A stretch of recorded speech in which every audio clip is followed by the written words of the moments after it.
Hi friends, जय Jagannath. Odia झियो channel को आपण मानकु बहुत बहुत स्वागत। पुणी थरे आज मु किछि आपण मानक पई छोटे चटपटा जिंस नै कि आसीछि जोटा कि बहुत जल्दी बहुत हेल्दी भी घरे काना बनउछि। तो निहाती हेल्दी ए जिंसटा बाहर खाइबा अपेक्षा जो सिचुएशन ने घरे बनै कि खांतो हेल्दी रहंतु। आउ कोन कहबी बेसी लेट करिवेनी, चलंतु जल्दी हम फटाफट बनैबा चाट। आसंतु जल्दी देखंतु मु केमती बनउछि चाट। तो फ्रेंड्स ये मु पाम्पड़ी एबे मु फ्राए कर देछि। मो रेसिपी आपण मानन सहित शेयर कर पानी सॉरी काना बहुत लॉन्ग हे जिवो वीडियोटी। तो देखंतु मु एबे पैन को गरम कर देछि आ मु एठी तेंतुली को नै जाइछि। तेंतुली रो चोपा मंजी ताकू साइड कर देछि। ताकू आधा घंटे पूर्व बतरे रखि देथिली। तापर तारो चोपा मंजी तारो सब काढी देकी ताकू छाणी की मु एबे नै जाइछि खट्टा मिठा चटनी बनेबा पई। आमु एथिरे चीनी ऐड करिछि। आपण जदि भी चाहिबे गुड़ ऐड करि परिबे निजो टेस्ट जेति की आपण इच्छा खट्टा मिठा करिया पय सेति की नै की करि परिबे। आमु एठी हाफ चम्मच लंका गुंड नै जाइछि आ लूण टिके नै जाइछि आ ताको टिके हल्का गोळे की ताको छाडी देबे। किछि समय छाड़ी देबे 10 रु 15 मिनिट नले आपण 5 रु 10 मिनिट मध्ये ताको जदि हाई फ्लेम रे करछन ताले 5 रु 10 मिनिट, जदि लो फ्लेम रे करछन ताले आपण 15 मिनिट पाखा पाखी जेंति देखिबे टिके थिक हे जिवो। तापर ताको आपण गैस को बंद कर देबे। आ लास्ट मु टिके जीरा गुंड पके देछि। तापर मु बंद करछि गैस को। टिके देखिबे बेसी माने मोटा करिवेनी नहले रखि देला पर से ठंडा हला पर आ टिके से भी माने मोटा हे जिवो। तो देखि कि आपण करिवे। देखो तेतिकी रे मु करिछि। तापर गैस को बंद कर देली। तो तापर गोटे पैन बसई कि सेथिरे किछि तेल नै जाइथिली। सेथिरे पंच फुटण मु दे देली आ छोट छोट करी काटी के रखिथिली कंचा लंका ताकू भी दे देली। आ एबे मु पियाज को काटी के रखिछि पियाज दे देली। पियाज को टिके हल्का फ्राई करि देबे।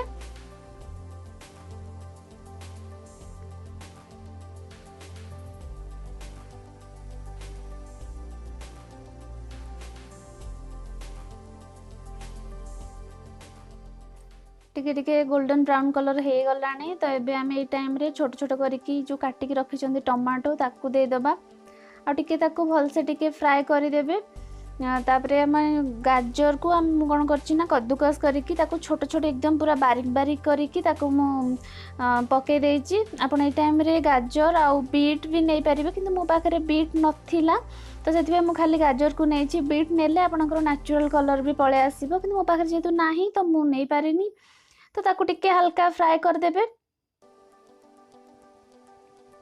आ सेतिरे मु टिके बे हल्दी गुंड पके दउची आउ टिके लंका गुंड भी दे दउची भल कलर टिके आसिया पई। आउ अदा रसुण पेस्ट टिके मु दे दउची एथिरे ऐड कर दउची।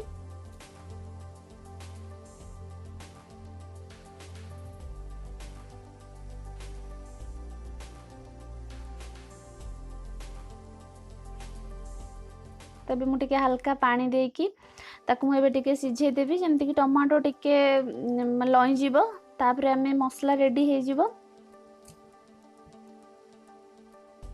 घरे जहाँ भी किसी मसला गुंड थी आप यूज करेंगे। मो पाखे टिके मटन मसला थिला तो मुझे यूज कर देछि। आप गरम मसला कि चिकेन मसला जहाँ भी किसी मसला थी हल्का टिके ऐड करदेवे जोटा कि भल फ्लेवर आसीबो, टेस्ट भी लागिबो।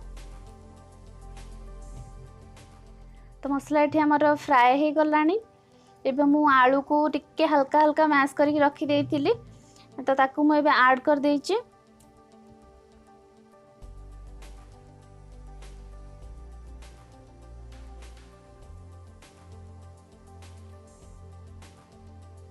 एठी मु मटर को लूण आ हल्का टिके हल्दी देके 2टा सीटी मार देइथिली तो ताकू ही मु ऐड कर देछि। आ ताकर पानी टाको आपण फोपाड़ीबेनी, ताकू मु एठी ही यूज कर देछि काना मेन प्रोटीन तो से पानी रे भी रहि जाय गला ना। तो ताकू फोपाड़ीबेनी बिल्कुल, मु एथिरे ही ऐड कर देबी लास्ट रे।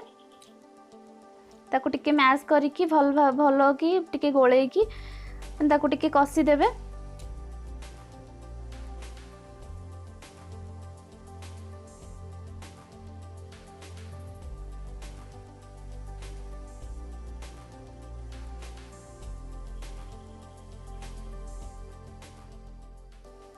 ये देखो मु जो मटर को सीटी मारिक रखी जो पानी से मु ऐड कर देची। आउ किछि भी मते टिके पानी दरकार पड़ला तो मु लास्ट आउ टिके भी गरम पानी टिके ऐड करिची।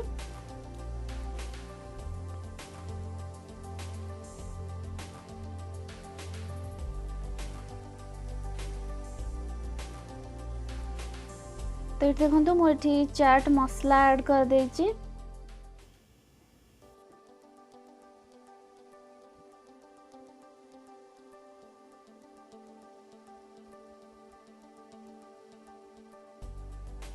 टिके मु जीरा गुंड करके रखी ताकू टिके ऐड कर देली भल फ्लेवर भल टेस्ट आसिया पाई। आ गोटे चम्मच टमाटो सॉस ऐड कर देली। आ गोटे चम्मच चिली सॉस ऐड कर देली। एबे गैस रो फ्लेम को टिके लो करिकी ताकू 2 मिनट पाई फुटिया पाई छाड़ी दबा। तो देखंतु एबे तो मोर चाट रेडी हो जाइची। मु एबे बाढ़ी भी दउची। आउ आमे एबे खाइदेबू संध्या टाइम। तो आमे टिके चाट खाइदेबू। जदि आपण माननकू भल लागिची तो निहाती आपण गोटे थर बनैकी ट्राई करके खाआंतु। बहुत इजी रे देखिले केमती हे गला घरे। आउ आपण माननकू बहुत बहुत धन्यवाद लास्ट जाए मो वीडियो को देखिथिबारु। निहाती लास्ट टाइम देखिछन जेतु तो आपण निहाती मो चैनल को सब्सक्राइब कर दियंतु, लाइक कर दियंतु आ शेयर कर दियंतु। जो माने मो चैनल को सब्सक्राइब करछन तांको बहुत बहुत धन्यवाद।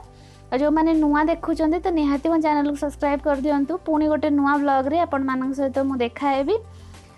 तो एठी रहिली बाय।